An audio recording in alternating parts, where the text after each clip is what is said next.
ही कहाणी आहे शिवसेना नावाच्या संघटनेच्या निर्मात्याची. ही कहाणी आहे महाराष्ट्रातल्या मराठी माणसाला लढाऊ आवाज देणाऱ्या लोकनेत्याची. ही कहाणी आहे प्रबोधनकार केशव सीताराम ठाकरे यांच्या मुलाची. ही कहाणी आहे स्वतःसाठी कोणतेही पद न घेता महाराष्ट्रातील सर्वात लढवय्या संघटनेचं निर्विवाद नेतृत्व करणाऱ्या माणसाची. ही कहाणी आहे असामान्य माणसांची जगप्रसिद्ध व्यंगचित्र काढणाऱ्या आणि सामान्य कार्यकर्त्यांना असामान्य पदांवरती पोचवणाऱ्या राजकीय नेत्याची. ही कहाणी आहे हिटलरच्या ज्यू द्वेषाचा निषेध करणाऱ्या पण त्याच्या संघटन कौशल्य आणि राष्ट्रप्रेमाचं उघड कौतुक करणाऱ्या माणसाची. ही कहाणी आहे त्या राजकीय नेत्याची ज्याने स्वतंत्र भारतात पहिल्यांदाच हिंदूंचे तेज राजकीय शक्तीत परावर्तित करून दाखवलं त्या माणसाची. ही कहाणी आहे बाळ केशव ठाकरे नावाच्या माणसाची. ही कहाणी आहे बाळ ठाकरे नावाच्या वादळाची.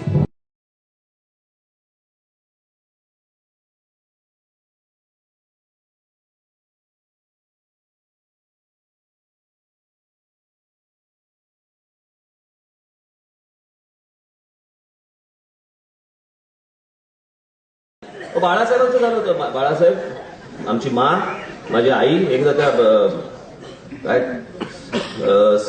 ब्राह्मण सहायक संघ का कुठतरी हॉल आहे तिकडे, ते एक जण कार्यक्रम करायचे ते सगळे. हे मला सगळे राशीचक्रवाले, ते घागऱ्या फुंकणं आणि वगैरे वगैरे असं खूप चालू होतं सगळं तिकडे. बाळासाहेब बसले होते, माँ बसले होते, आई बसले होते, सगळे बसले होते. एक बाई आली, बाजूला बाजूला पुढेच जाईल ना. बाळासाहेब असे बघत होते. बाळ ठाकरे तूच करे.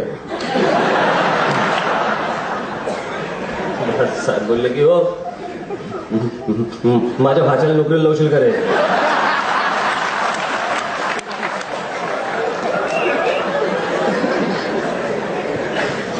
बाळासाहेब ते बाळासाहेब बोले देवी तुझ्या अंगात तूच लाव.